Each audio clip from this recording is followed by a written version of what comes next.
Welcome to Let Me Fix This. Enjoy the video. In this video, I will explain how to make fruit salad for business. First, gather your ingredients.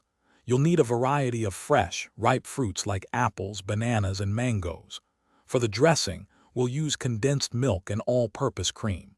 Make sure all your fruits and cream are well chilled before you start mixing.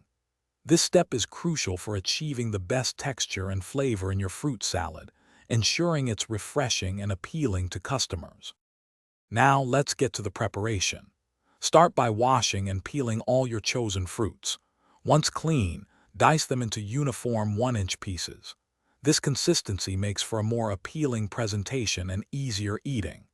In a separate bowl, combine 1 can of condensed milk with 250 milliliters of all-purpose cream, mixing until smooth.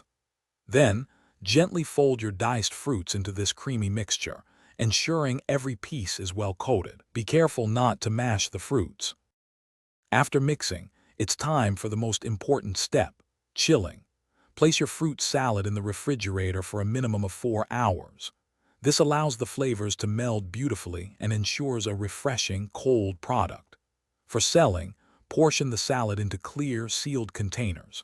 This not only keeps it fresh but also makes it visually appealing to customers. A small garnish, like a single cherry on top, can really elevate its look and attract more buyers. To make your fruit salad business successful, focus on smart pricing and presentation. Calculate all your costs, including ingredients and labor, to set a competitive yet profitable selling price. Consider offering different container sizes, perhaps 8-ounce or 16-ounce portions, to appeal to a wider range of customers. Remember, presentation is key for attracting buyers. Also, if you're looking for other great deals, check the description below for links, including one for Little Tree's black ice to keep your car smelling fresh. It's a small touch that makes a big difference. Thanks for watching. If you found this helpful, don't forget to like and subscribe.